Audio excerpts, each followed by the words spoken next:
வணக்கம்ங்க.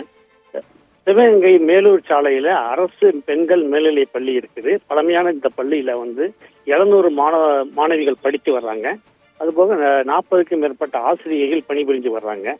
நிலையில கடந்த ஒரு மாதத்துக்கு முன்பு தாமதமாக வந்த 2 மாணவிகளை கண்டித்து தொடர்ந்து தாமதமாக வந்ததால் அவர்களுக்கு ஃபைன் போட்டிருக்கிறாங்க.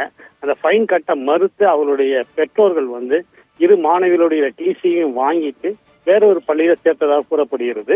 இந்நிலையில அந்த ஒரு மாணவியின் பெற்றோர், ஒரு மாணவியினுடைய தாய் டீச்சரா பிஎட் படிச்சுக்கிட்டு இருக்காங்க.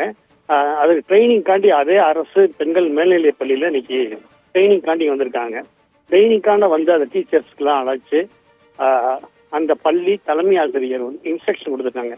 மாணவிகளிடம் எப்படி பழகணும், இது மாதிரி கண்டிப்புடன் இருக்கணும், நம்மளுடைய நடவடிக்கை எப்படி இருக்கணும் அப்படின்னு இன்ஸ்ட்ரக்ஷன் கொடுத்துருக்காங்க. அது சொல்லும் போது தன்னுடைய குழந்தையத்தான் அப்படி சொல்லி தன்னை கார்னர் பண்ணி சொல்றாங்க அப்படின்ட்டு அந்த மாணவியுடைய தாய் இன்ஸ்டியூட்ல பிஎட் படிக்கிற அந்த பயிற்சி ஆசிரியை தனது உறவினருக்கு ஃபோன் பண்ணி சொல்ல அடுத்து உறவினர்கள் ஒரு 5 பேர் கொண்ட கும்பல் தலைமை ஆசிரியர் தாக்க முயற்சிட்டு இருக்காங்க.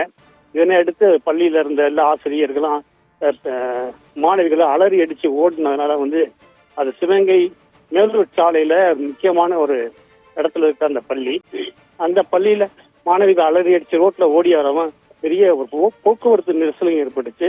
இதனை அடுத்து தகவல் அறிந்து வந்த போலீசார் சமாதானப்படுத்தி அவர்களை இப்போதைக்கு அனுப்பிச்சு வச்சிருக்கிறாங்க. இருந்தாலும் ஆசிரியர்கள்லாம் சங்க நிர்வாகிகளோட கலந்து ஆலோசனை பண்ணி முதன்மை கல்வி அலுவலர்கிட்ட புகார் அளிக்கிறதுக்காண்டி சென்று கொண்டிருக்காங்க. ராஜேஸ்வரி.